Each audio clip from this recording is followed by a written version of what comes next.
A happy Friday afternoon to each and every one of you. Thank you so much for joining us today as we are continuing our study through history, God's story as revealed to us within the Bible. We are in 1 Samuel chapter 7 today as we are concluding this little section, or actually just concluded this little section involving the Ark of the Covenant in 1 Samuel chapter 4, 5, and 6.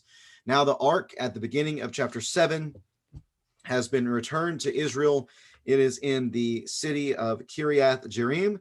And during that time of the ark being taken from Israel and all of that fiasco, there's something else that is standing out to us as not being present. And that would be Samuel. At the beginning of 1 Samuel chapter 4, we see that Samuel's words came to all Israel, and then he kind of disappears from the story. Well, he reappears here in 1 Samuel chapter 7 and verse number 2, actually verse number 3. But verse number 2, we see him getting involved in the story again, and we're going to see what he's going to do. He's absent during this time of unsettlement and upheaval as the ark is out of pocket. Well, now as he returns to the scene, we're going to see the true benefit of what happens whenever God speaks to his people through his prophets, through his mouthpiece, and the blessings that can come from it. Joining me as always is my good friend Alan Seamestrang. Alan, good to see you today, and it's good to see Samuel show up in this story once again. After kind of a couple chapters of trouble, we're finally seeing some victory, something happy, something good happening for the Israelites and for Samuel, and hopefully the beginning of some positive trends going in the right direction. That's right. Yeah, we have a lot of PTSD moments from this previous section from Judges, probably with all the bad things that were happening in Judges. We see that kind of replaying itself again here in these first two chapters of First Samuel. But now we have a moment of real turning. I believe this is a pivotal moment in the story here as we see Samuel showing back up on the scene and showing what happens whenever the Lord is involved with his people, but also what happens whenever the Lord's people listen and they do as the Lord commands for them to do. This story, Alan, this text here, 1 Samuel 7, much of it takes place in the city of Mizpah, which, if you see on the screen here, this is all of the land of Canaan and Israel. And here, very much centrally located in Benjamin, is the city of Mizpah. This is where Samuel calls the people together and where he gives them the message that they need to hear from the Lord, what they need to do in order to serve him and to regain his blessing. Let's read that together. 1 Samuel chapter 7, beginning in verse 2, that the time went by until 20 years had passed since the ark had been taken to Kiriath Jearim, and then the whole house of Israel longed for the Lord. I think that's really important. We're going to see what the Lord does because of their longing for him. So Samuel told them in verse number 3, if you are returning to the Lord with all your heart, get rid of the foreign gods and the Ashereths that are among you, dedicate yourselves to the Lord and worship only him, and then he will rescue you from the Philistines. So the Israelites removed the Baals and the Ashereths and only worship the Lord. And Samuel said, gather all Israel in Mizpah, and I will pray to the Lord on your behalf. And then they gathered at Mizpah, and they drew water and poured it out in the Lord's presence. And they fasted that day there, and they confessed, we have sinned against the Lord. And Samuel judged the Israelites at Mizpah. And then the Philistines heard that the Israelites had gathered at Mizpah, and the rulers marched up toward Israel. And when the Israelites heard about it, they were afraid because of the Philistines. And the Israelites said to Samuel, don't stop crying out to the Lord our God for us, so that he will save us from the Philistines. And then Samuel took a young lamb and offered it as a whole burnt offering to the Lord. And he cried out to the Lord on behalf of Israel, and the Lord answered him. And Samuel was offering the burnt offerings as the Philistines approached to fight against Israel.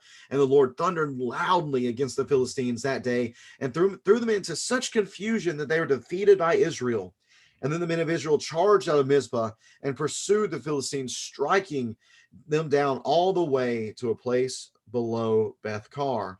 And afterwards Samuel took a stone and set it up between Mizpah and Shin, and he called it Ebenezer, explaining, the Lord has helped us to this point. So the Philistines were subdued and did not invade Israel's territory again, and the Lord's hand was against the Philistines all of Samuel's life. and the cities from Ekron to Gath, which had been taken from Israel, were restored. And Israel even rescued their surrounding territories from Philistine control. And there was also peace between Israel and the Amorites. And then we have this concluding statement, really concludes the emphasis section on Samuel here in chapter 7, verse 15, that Samuel judged Israel throughout his life. And every year he would go on a circuit to Bethel, to Gilgal, to Mizpah, and would judge Israel at all these locations. And then he would turn to Ramah because his home was there. And he judged Israel there, and he built an altar to the Lord there. Alan, we can't get past the fact that there is we really need to highlight the fact that there's been a long time that's passed from what we see in verse number 1 of chapter 7 to verse number 2. Again, I believe a really poor chapter break here. Probably would have been best to start chapter 7 at verse number 2. But during that time, seems to be a great longing for the Lord by the people of Israel. And it should not surprise us at all. It is not purely coincidence that as the people begin to long for the Lord, that his prophet shows up on the scene, and his message should not surprise us at all. Alan, what is the message of Samuel to the people as they long for the Lord? Well, having that time frame kind of gives us, we don't know exactly how old Samuel was, but we can kind of surmise. If you remember, before this whole ark being captured by the Philistines episode, the past several chapters, we were introduced to Samuel, but he was still just a young man, probably I would say no more than 10 or so at the very most when the Lord calls him and that judgment comes on Eli. Well, if that judgment came within, the next couple years or so, then that means that when the ark was captured and taken to the Philistines, Samuel's still, 13, maybe 15. I don't know. He's still a young man, I would assume. So 20 years later, he's not old yet, but he's middle age. He's in his probably in his 30s. I'd be surprised if he's older than 40s at this point. But during that time, we don't know what really happened, but we can kind of surmise. We kind of know from other sources that something's kind of going on with Shiloh. We don't see Shiloh, the location where Samuel was and where the tabernacle was. We don't really see that mentioned much anymore. So we kind of surmise that maybe that was captured and destroyed by the Philistines. Obviously, the ark is kind of in limbo. It's just been in the house of, let's see, what was it? It was the house of Abinadab, and Eleazar, his son, was taking care of it. It's in just a random guy's house, and it's just in this regular old city. It's actually not even an Israelite city. It seems like it was a Jebusite city. So there's not a central location for worship like there was during the reign of Eli. And we see that even after this victory down at the end, how Samuel kind of hops around. If he's the main leader of the Israelites, there's no central location. You would think he would hang out where the tabernacle is and where the ark is, but he rotates around and judges. So just kind of a time of upheaval, a time of lack of central leadership and location in regards to religion and in regards to the worship of God. But like you said, this whole time, I think this is all leading towards something. This is God preparing his people. He's raising Samuel up. He was a young man before. He needs time to grow and mature and gain that reputation. So finally, after 20 years, we don't know who the high priest is. Maybe there wasn't even one at this time. Eli's dead. His sons were dead. If he had a grandson, Ichabod, that would have eventually become high priest, but he was just born, so he's not ready to take on that role. So we don't know what kind of worship is going on at this point. So it's during this time of great upheaval that's usually when people say, "Hey, this is crazy. We need some leadership. We need some organization. We need something." And what do they need the most? They need God. Then the whole house of Israel longed for the Lord. if only they'd have been doing this the whole time, they could have avoided all these years of trouble, Mhm. all this issue with the Philistines. Later on, it mentions all the territory that was recaptured. Well, that means that the Philistines were controlling a big chunk of Israel during this time period. They were, I mean, under the thumb of the Philistines during these 20 years pretty heavily. So what does Samuel tell them? They come to him, they say, "Hey, what do we need to do?" Samuel told them, "If you are returning to the Lord with all your heart, get rid of their foreign gods." That's one of the biggest issues. Set your hearts on the Lord and worship him only. Worship only him. Probably just like in times past, I don't think the worship of God completely disappeared, but he was set there right alongside Baal, right alongside the Asheroths, right alongside Dagon and whoever else they want to. They need to put those gods away and worship only the Lord. So Samuel gathers this great meeting of all the elders and all the people, and they gather at Mizpah, which is a major kind of centrally located gathering place. They gather there a lot for different things, sometimes good, sometimes bad.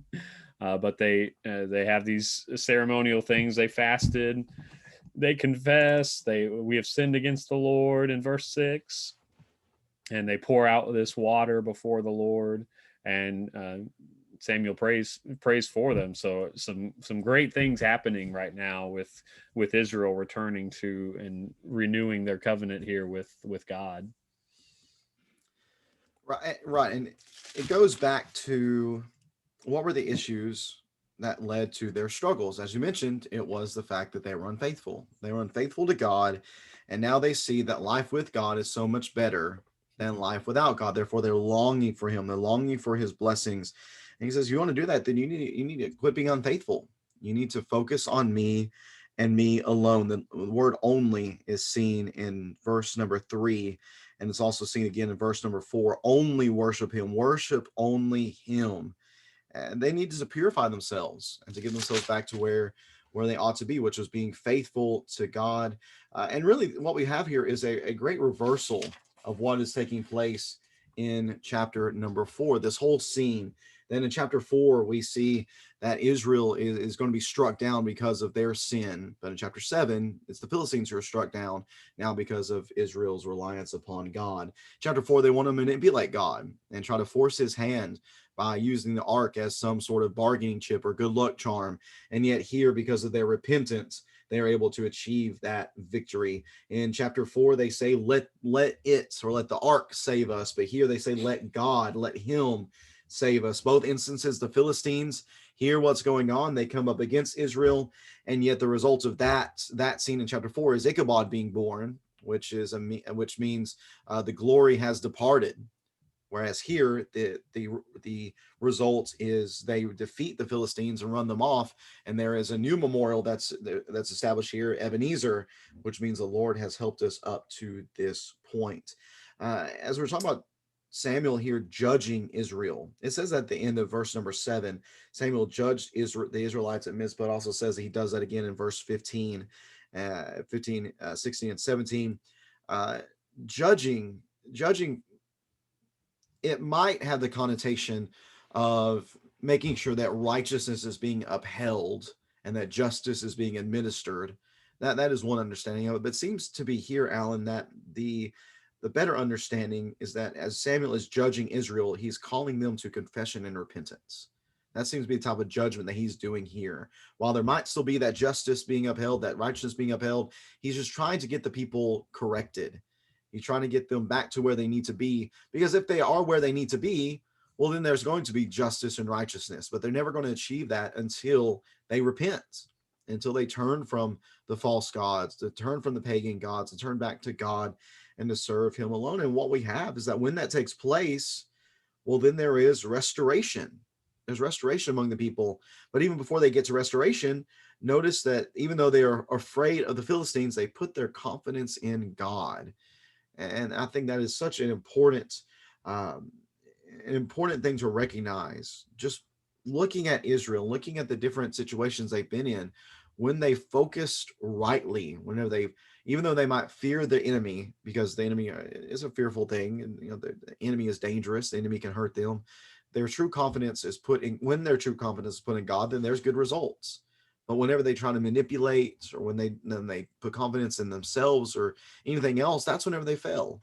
Here, what we hope for is the beginning of a pattern of the people trusting in God and being willing to be faithful to Him, and not to seek their own will, not to seek these pagan gods, not to put trust in themselves, but to trust in God and God alone.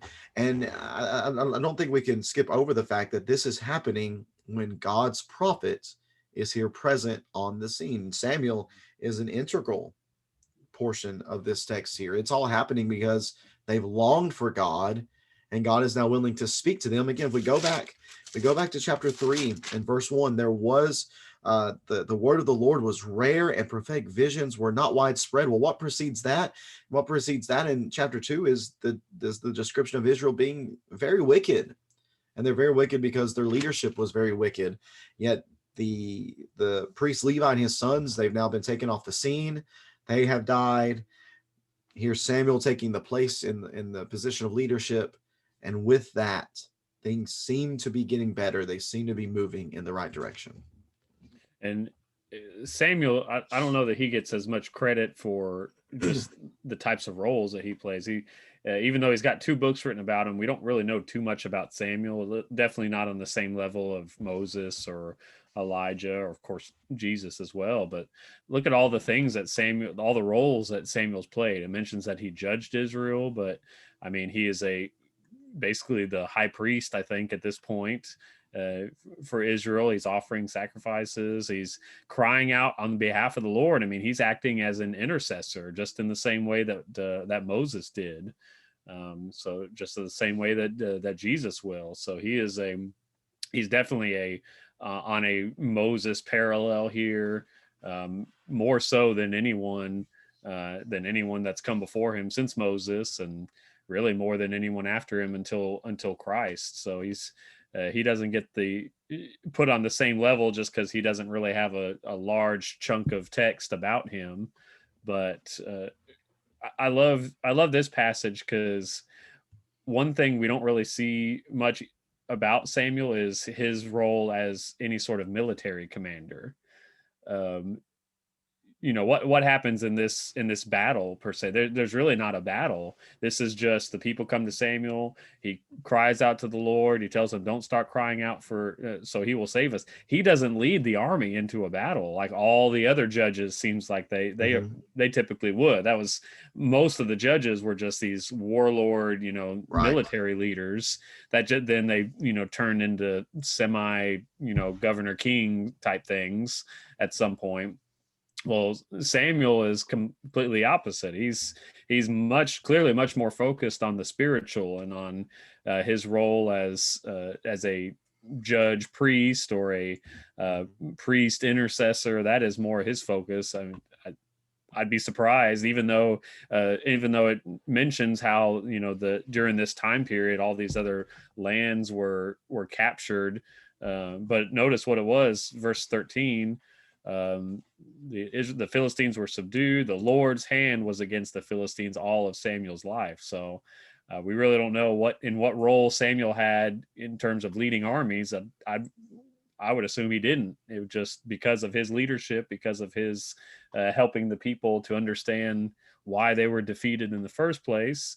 Then they can actually win. They can start winning. They can start taking back territory, rescuing some of these territories, and having a level of peace during Samuel's life. And that's even going to continue through the days of Saul and much more into the days of David, to the point where we have Solomon about 3 generations later finally achieving this great peace that we've hoped for the Israelites for a long time. As we think about the restoration, the peace, the rescuing of their territories, we cannot overlook that this all came about because of verse number 2.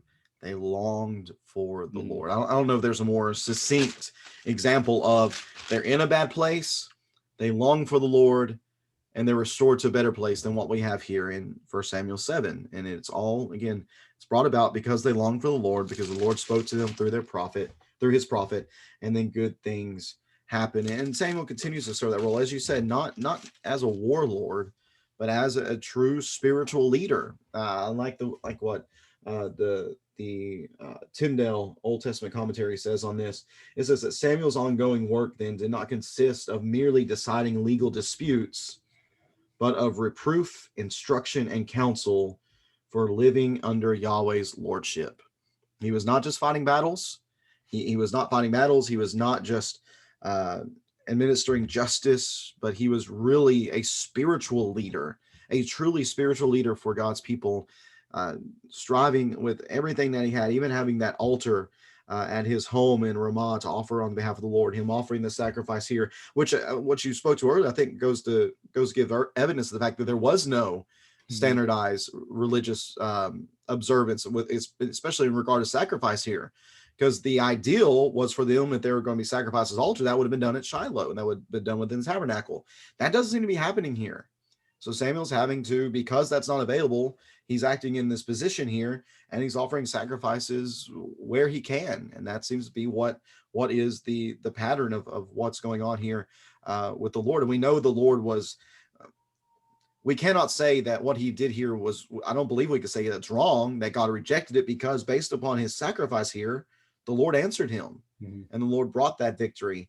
And we see Samuel's faithfulness in being that spiritual leader for Israel in this moment when they simply had not had one for a very long time, for a various number of reasons, but most of that being the fact that they were simply unfaithful and not living as they ought to have lived. I love verse 2 again. You mentioned how Israel longed for the Lord, and then what happens because of that longing? Well, God rescues them. They return to the God, and notice the order of things that are happening here. They gather together to worship and to basically kind of renew their faith and return to God. And it's because of that gathering in verse 7, that's why the Philistines marched out. If they'd have just, stayed home and, been good slaves, the Philistines wouldn't have marched out and attacked them. So it's interesting that their service to, their service to God brought trouble to them, but God also rescued them from that. And, this has been 20 years and more in the making. What did God do years ago to prepare for this moment here? Well, he raised up Samuel chapters and years ago. He knew that this event was coming, and that these people would long for him again, and that they would need rescuing. So what did he do 30 some odd years or more before? He gave this sweet little girl that couldn't bear children. He made sure that Hannah had a son, and that son would be dedicated to God, and was with him and raised him up, and helping him train and learn and raise his reputation. He's been working on this for 30 years, so that way the right leader could come. So I love that parallel when we think of Christ. I know one thing I've wondered before is why did Christ come when he did? I mean, at that point, it's been however many thousands of years since Eden and the fall back in Genesis chapter 3. Sin's been around for so long through Noah and Abraham and Isaac and Jacob and Moses. Why did Jesus come just then? Why didn't he come years earlier or come well before David? Or what was the point of all the law of Moses? Why didn't Jesus just come then and then we would have just the one testament the whole time? Well, I don't know the full answer to that, but God does. He's prepared. He knows exactly the purpose, the fullness of time. I think the Bible talks about. He knew the right time. He knew the right time, and I think there was some preparation as well. Would all of this have happened here in verse 7 if the people hadn't longed for the Lord? Probably not. Well, why did the people long for the Lord? It's because for 20 years the ark's been missing, Shiloh's likely destroyed, like they're living in this time of turmoil. That brought a longing, and that longing brought deliverance. So I think, Jesus coming when he did, and like other so many stories, David coming when he did, and Moses coming, after 400 years of slavery in Egypt. Why that long? Why not sooner? Uh, Whatever the answer is, he came when he did, because that's that there needed to be that longing. I think Yep. is the key thing. One thing I've been enjoying, I've been watching that Chosen series. They're Oh yeah. on season 2, and the first couple episodes, there's a lot of dialogue. Just it follows the disciples of Mhm. Christ, and there's a lot of dialogue just talking about how what they've been looking forward to. Like they've been hoping for the Messiah for their entire lives. They've been praying Mhm. for. They've been, that their entire lives have been longing for God, and then look who shows up. It's the Messiah himself, and they realize it, and they love that. I mean, I think that's why he came then, and that's when deliverance comes, when we have that longing for the Lord. And the amazing thing about God is that he knows when that's going to be, so he's preparing well in advance for that coming. Mhm. Yeah, that I think that's really the great takeaway from this text is the longing and the desire with all of your heart to return to the Lord. We didn't mention it as we're reading through, but that is mentioned at the beginning few verses. But then they have this thing where they drew water and poured it out in Lord's presence, and we see that a couple of times in Scripture. But you mentioned Hannah. That's what brought it to my mind was Hannah and what she says in 1 Samuel chapter 1 in verse number 15. As Eli is saying, well, she's drunk because she's sitting there, her lips are moving and nothing's coming out. And she says, oh, no, my Lord. Hannah replied, I am a woman with a broken heart. I haven't had any wine or beer. I've been pouring out my heart before the Lord. That's what we seem to have here as a people who at this time are pouring their hearts out before the Lord. And it is a wonderful example of what we ought to be doing. We ought to be a people who pour our hearts out before the Lord, both not just in prayer on a regular basis, but particularly when we have found ourselves caught up in some sort of transgression, whenever we are involved in worship, and as we are involved in Bible study, pouring out our heart before God, really exposing ourselves to Him, even though He already knows us to our deepest degree. Us trying to do that before Him, really giving Him insight again, even though He already has insight, but us actually being involved in giving Him that insight into our hearts and into our desires. That's what we ought to be doing, and I hope that we're encouraged to do that as we look here in this text of 1 Samuel 7. Alan, maybe one of our side gigs, we can do chosen episode reviews. We could post those somewhere. Ooh, that would be fun. I would enjoy that. Yeah. Well, Alan, if you don't have anything else, That was it. all right, then we'll I'll be conclude. like we mentioned, we'll be singing "Here I Raise My Oh yeah, Ebenezer" it's for the next few days, I'm sure. oh, that fountain of every blessing Oh, is one that of my fountain of favorite every blessing. songs. Yep. One of my favorite songs for sure. Even though it's one of those songs that has a very strange phrase, and we might not know exactly what that phrase comes from. Well, now you know. 1 Samuel chapter 7. This stone of Ebenezer. It is a reminder of what the Lord has done for His people, and that's something for us to take away as well. To be reminded on a daily basis of what the Lord does for us. Fount of every blessing, and we talked about pouring out our hearts to Yep. God in this chapter. So even with our songs, there's some connections there. And those are the good songs, the good songs that really have Yep. deep roots within the text. Those are the best songs that we can sing for sure. Well, thank you so much for joining us today. Hope this study has been a blessing to you, and I hope that it carries you throughout the rest of this day and into the weekend as you live for the Lord. And feel free, if you're going to be in Jackson on Sunday at 9 a.m. We're actually getting going on a new schedule, getting past COVID a little bit. We'll have Bible study at 9 a.m. One of our shepherds, Dwayne Steinley, will kick off a class in the adult class on the book of Acts. And then we'll be worshiping together at 10 a.m. Hope you can join us for that if you're able in person, but if not, you catch the live stream here on Facebook and on YouTube as well. Thank you for joining us. Hope you have a great rest of your day. May God bless you in all that you do, as you do, hopefully, as the Israelites are doing in this text, that you are longing for him, that you desire to give him everything of your heart. May he bless you as you seek to do such. Have a great rest of your Friday, guys. Take care.